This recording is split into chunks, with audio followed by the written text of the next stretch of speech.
Bonjour à tous, il est 15 heures. Merci de nous rejoindre pour suivre avec nous ce journal dont voici les principaux titres. Dans l'actualité nationale, il y a ce contrôle rigoureux et des sanctions seront prises pour les établissements qui ne seront pas conformes. Dans l'actualité internationale, une tragédie humanitaire qui s'aggrave de jour en jour. C'est ce que nous verrons en fin de journée. C'était les titres, place au développement de ce journal. Et nous entamons ce journal par cette mission qu'effectue le président de l'Assemblée nationale d'Illeta, Mohamed Dilleta, au Congo. Une délégation djiboutienne qui était conduite par le président de l'Assemblée nationale, accompagnée d'une importante délégation composée de l'honorable Omar Abdullahi, membre de la section APF de Djibouti, ainsi que de Madame l'honorable Ouba Abdullahi, également membre de cette section. Alors arrivés à l'aéroport, donc ils ont été accueillis chaleureusement par le président de l'Assemblée nationale du Congo. La séance d'ouverture de la conférence s'est tenue au palais du Parlement Brazzaville, au siège de l'Assemblée nationale du Congo. Dans le reste de l'actualité, eh bien, Madame Sofia Elmi Jibril, présidente par intérim de l'Assemblée nationale, a reçu hier, dans le salon d'honneur de la représentation nationale, une délégation parlementaire française de haut niveau conduite par Madame Anne Le Haneuf, députée de l'Assemblée nationale française et rapporteur pour un avis auprès du député membre de la même commission et président du groupe d'amitié France-Djibouti. Lors de cette rencontre, Madame Sofia Elmi Jibril, présidente par intérim de l'Assemblée nationale, a tenu à rappeler la profondeur et la constante des liens qu'entretient la République de Djibouti avec la France, ces relations privilégiées qui s'inscrivent dans une trajectoire de coopération profonde fondée sur une histoire partagée, marquée tant par la proximité humaine, culturelle et des partenariats institutionnels entre les deux pays. Dans le prolongement toujours de cette visite, la présidente de l'Assemblée nationale par intérim, Madame Sofia Elmi, a donc poursuivi ses travaux de la délégation avec la délégation conduite par la députée de l'Assemblée nationale française et rapporteure pour un avis pour la commission de la défense. Cette réunion de travail a permis d'approfondir les échanges autour des priorités stratégiques de partenariat bilatéral. Les discussions se sont principalement concentrées sur les perspectives liées à la ratification du nouveau traité de coopération en matière de défense, actuellement en examen au Parlement français. Ce cadre renouvelé de coopération vise à adapter les instruments juridiques existants aux défis sécuritaires contemporains tout en consolidant la complémentarité des actions en matière de défense, de stabilité régionale. Les deux parties ont exprimé leur volonté conjointe d'institutionnaliser un dialogue parlementaire régulier et structuré couvrant les domaines prioritaires de la coopération tels que la sécurité régionale, lutte contre les menaces, ainsi que le renforcement des capacités nationales de formation des forces armées, ainsi que la cybersécurité et résilience des infrastructures. Militaires, les politiques également. Parce qu'un traité, c'est pas anodin, c'est pas juste un bout de papier qu'on signe, ça a un impact sur les forces françaises présentes, puisqu'on engage nos forces, ça a un impact sur votre pays, sur votre sécurité, sur votre peuple. Et donc, pour cela, il me semblait essentiel, ce n'était pas obligatoire évidemment, mais j'ai demandé à venir, avant qu'on le vote, de venir à la rencontre du peuple djiboutien. La présidente de l'Assemblée nationale par intérim, Madame Sofia Elmi, s'est également exprimée. Voici un extrait de son intervention. C'est avec un réel plaisir que je prends la parole devant vous pour accueillir les membres de la délégation de l'Assemblée nationale française dans l'enceinte parlementaire de la République de Djibouti. De même, je tiens à exprimer, au nom du président de l'Assemblée, dont j'assume l'intérim, au nom de l'ensemble des parlementaires et en mon nom propre, l'insigne privilège d'introduire cette rencontre d'une haute importance pour l'Assemblée nationale française comme pour l'institution parlementaire djiboutienne.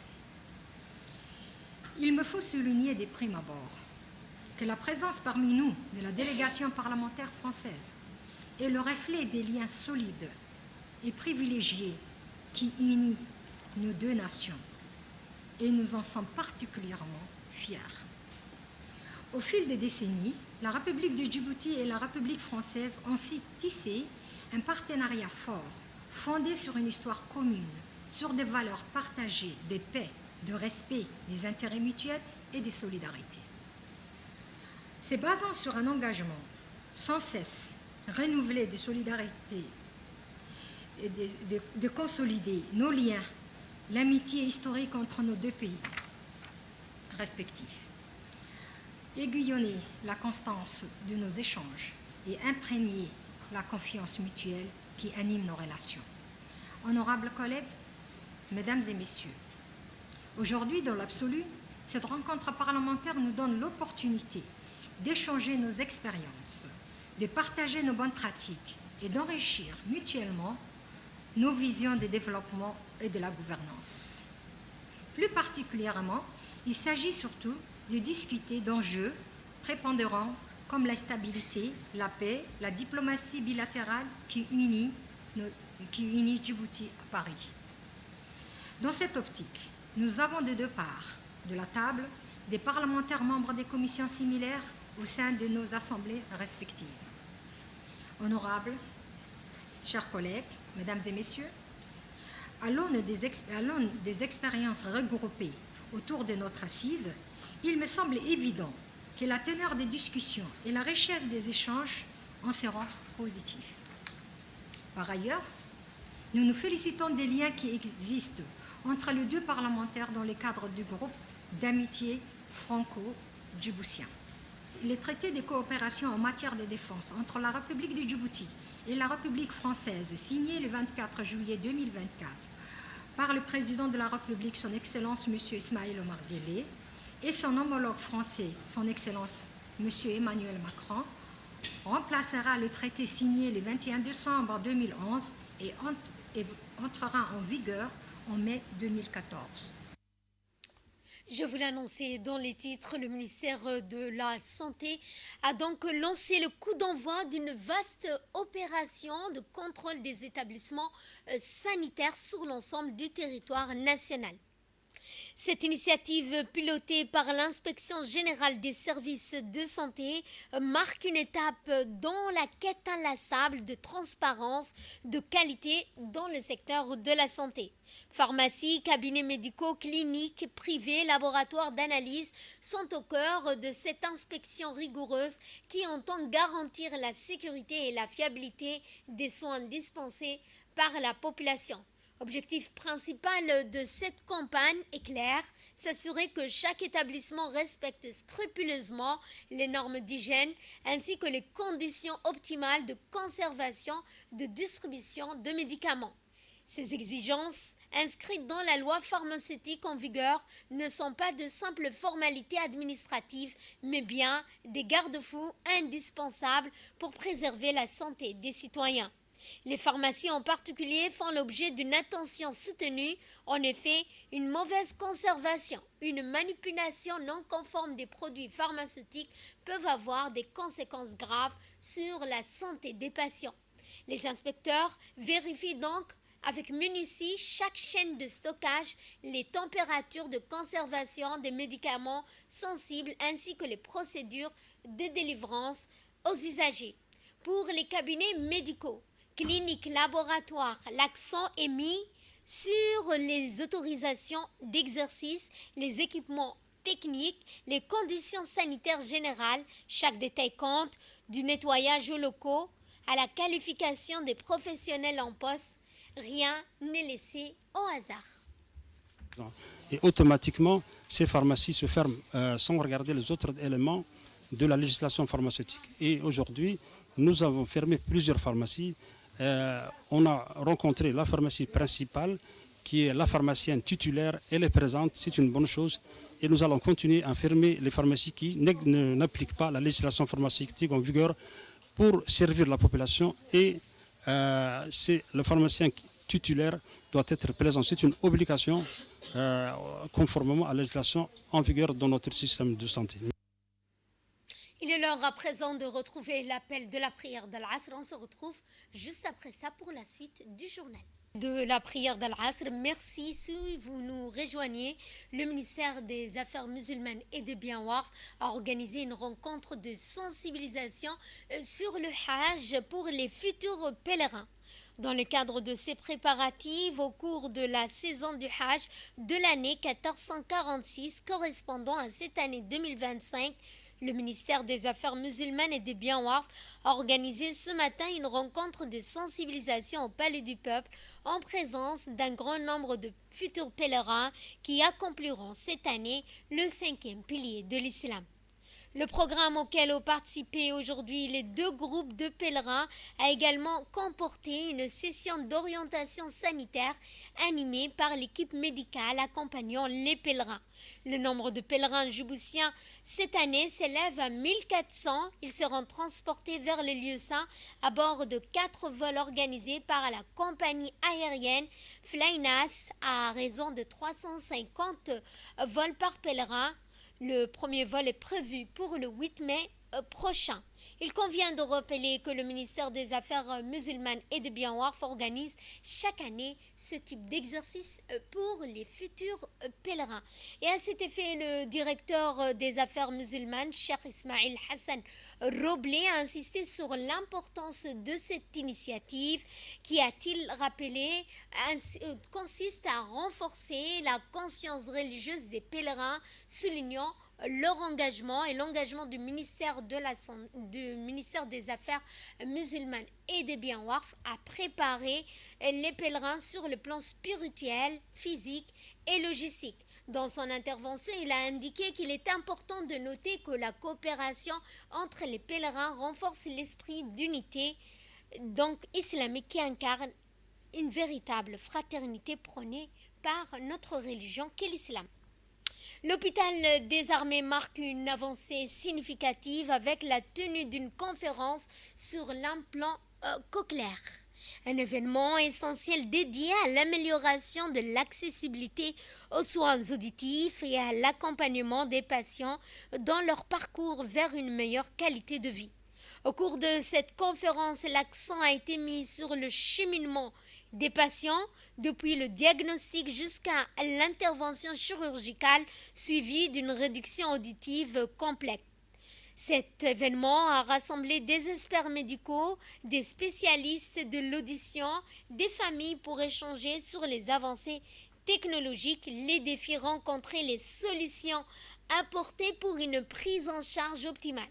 Un moment particulier émouvant de cette conférence a été l'activation de l'implant cochléaire pour 3 jeunes patients traités par Dr Abdi Oukiye, médecin capitaine, de Madame Beni Sela, représentante de la société cochléaire spécialisée dans les solutions auditives.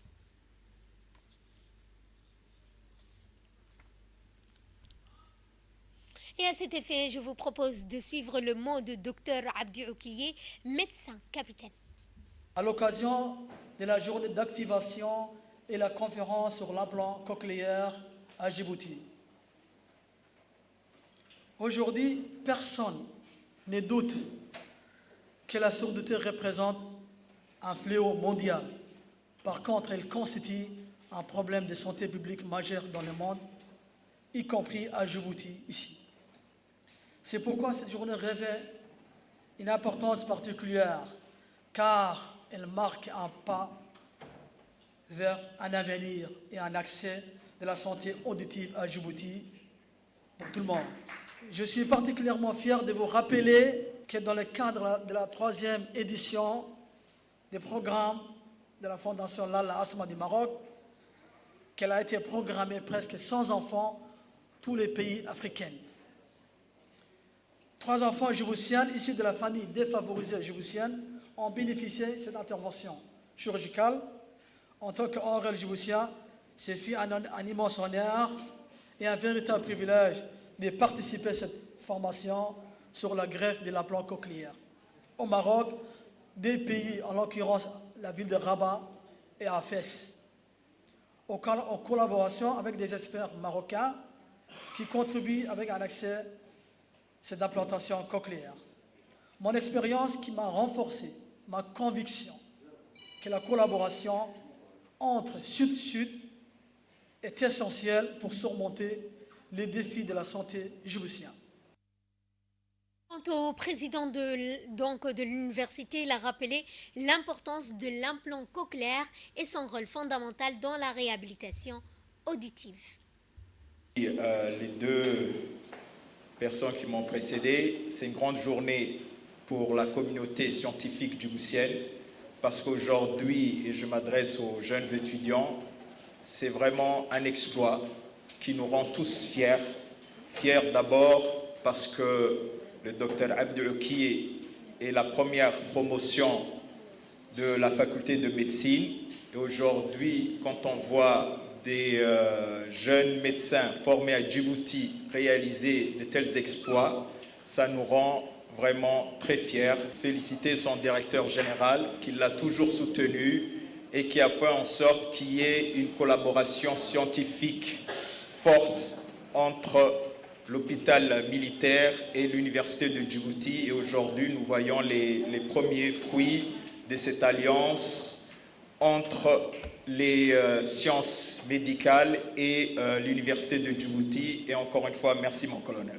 Cet exploit vraiment était un exploit d'abord scientifique et technique, comme je l'ai dit, et aussi ça permet de montrer le niveau de formation et d'aptitude de nos médecins.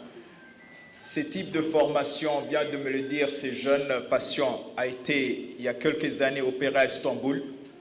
Et désormais, cette technologie est maîtrisée par un Djiboutien et ça va se faire désormais chez nous à Djibouti.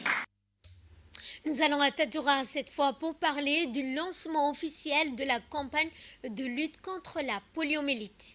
Une campagne intensive de vaccination contre la polio ciblant les enfants de moins de 5 ans. La cérémonie officielle s'est déroulée dans l'enceinte de l'hôpital régional de Tadjoura sous la direction du médecin-chef de la région, Dr Dimbio. Et ce en présence du préfet adjoint Habib Djilani, du vice-président du conseil régional Abdelkader Omar. Ainsi, cette initiative qui s'inscrit dans le cadre des efforts nationaux de prévention de lutte contre la poliomyélite avec l'appui technique et financier de l'Organisation mondiale de la santé, l'OMS et de l'UNICEF. Ces partenaires jouent un rôle crucial dans la mise à disposition des vaccins, la formation des équipes et le suivi de la couverture médicale. La campagne d'une durée de 5 jours mobilise plusieurs équipes de vaccinateurs, d'enregistreurs déployés à la fois dans les chefs-lieux de la localité les plus reculées de la région. Objectif est clair, ne laisser aucun enfant sans protection où qu'il se trouve.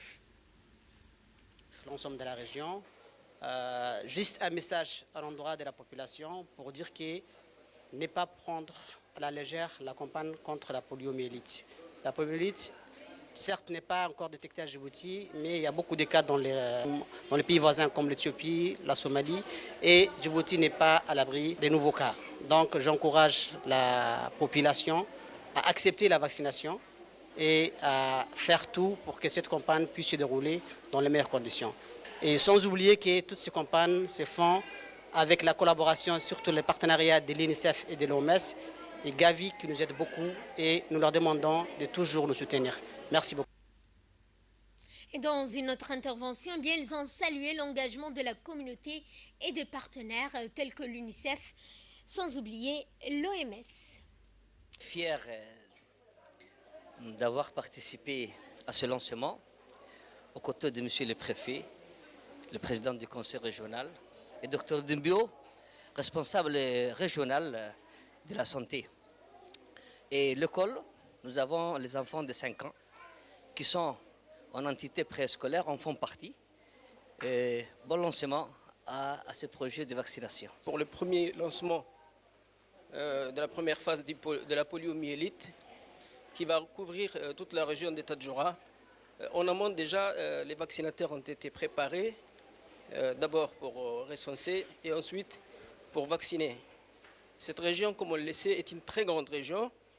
Or, aujourd'hui, à ma connaissance, ce qui a été répertorié plutôt, c'est 8 000 enfants. Néanmoins, j'encourage les vaccinateurs à prendre à cœur leur travail et de partir là où il le faut pour vacciner tous les enfants.